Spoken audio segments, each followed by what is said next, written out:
اگر اینک اتارنا چاہتے ہو، اگر اپنی نظر کو تیز کرنا چاہتے ہو، سفید موتیا، کالا موتیا، یہ دھندلا پن، ڈبل ویژن، آنکھوں کو اگر ٹھیک کرنا چاہتے ہو، سجدہ لمبا کرو۔ سجدہ دیکھو، نبی صلی اللہ علیہ وآلہ وسلم نے فرمایا سجدے میں اپنی آنکھیں بند کیوں کرنی تھی؟ کیوں نہیں بند کرنی تھی؟ جب ہم سجدے میں جاتے ہیں تو سارا خون کہاں آ جاتا ہے؟ سر میں، اور سر میں سب سے زیادہ خون کہاں آئے گا؟ آنکھوں میں۔ اگر آپ نے 10 طریقوں سے سجدہ کیا ہو، کون سے 10 طریقے؟ نبی صلی اللہ علیہ وآلہ وسلم نے فرمایا اپنے ہاتھوں کو اتنا کھول کے رکھو کہ بکری کا بچہ گزر جائے، آپ کی بغل کی سفیدی کتے کی طرح بازو پھچانے نہیں ہے، آپ کی 7 ہڈیوں پہ سجدہ ہونا چاہیے۔ کتنی ہڈیوں پہ سجدہ ہونا چاہیے؟ 2 پاؤں ہیں، 2 آپ کے گھٹنے ہیں، 2 ہاتھ ہیں، اور بتاؤ ایک یہ ماتھا لگاتے ہیں اور ایک، تو یہ کتنے بن جائیں گے؟ کیسے 7؟ 7 پہ ہم یہاں بھی لگاتے ہیں، اور جبکہ نبی صلی اللہ علیہ وآلہ وسلم نے کیا فرمایا؟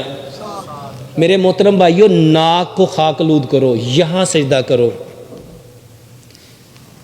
حدیث کے الفاظ ہیں نماز میں اپنی ناک خاک آلود کرو، سجدے میں اپنی ناک خاک آلود کرو۔ تو ناک کون سی ہے؟ یہ نتنا ہے، یہ کیا ہے؟ ناک اس کو کہتے ہیں۔ ناک یہ جگہ سجدے میں لگاؤ، اور یہ صرف اسی وقت لگے گی جب آپ بازو آگے کر کے رکھو گے۔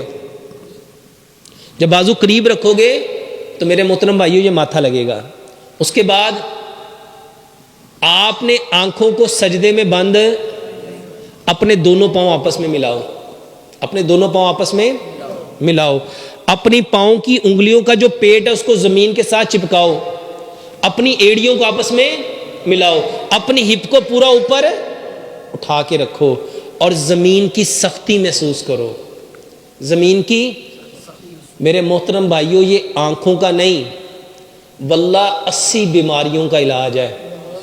میں نے جو کتاب لکھی ہے نا، نماز اینڈ ماڈرن میڈیکل سائنس، الحمدللہ ثم الحمدللہ، 1 نہیں، 2 نہیں، 3 نہیں، کتنے غیر مسلموں نے کہا کہ ڈاکٹر صاحب الحمدللہ ان چیزوں کا ہمیں ایسا فرق پڑا ہے کہ ہم نے زندگی میں کبھی نہیں سوچا تھا۔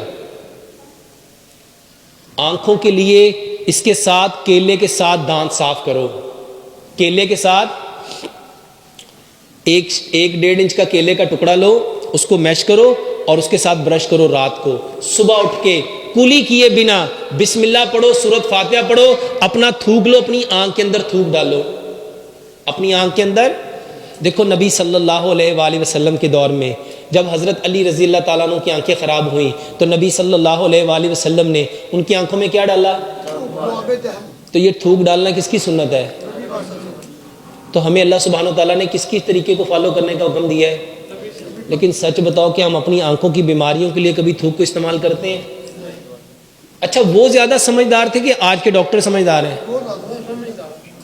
تو آج تو کہتے تھوک میں تو جراثیم ہوتے ہیں، اس میں تو گندگیاں ہوتی ہیں، اس میں تو یہ ہے، اس میں تو یہ ہے، اس میں تو یہ ہے۔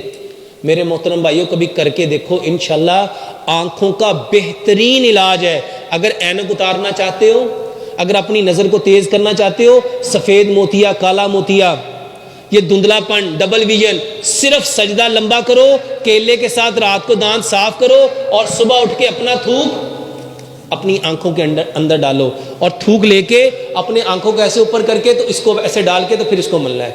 11 مرتبہ اپنی آنکھوں میں تھوک ڈالو، اور جب بھوک لگے، جب اس وقت کا جو سلائیوا وہ سب سے بہترین ہے، اپنی تھوک ڈالو، یہ آنکھوں کا بہترین علاج۔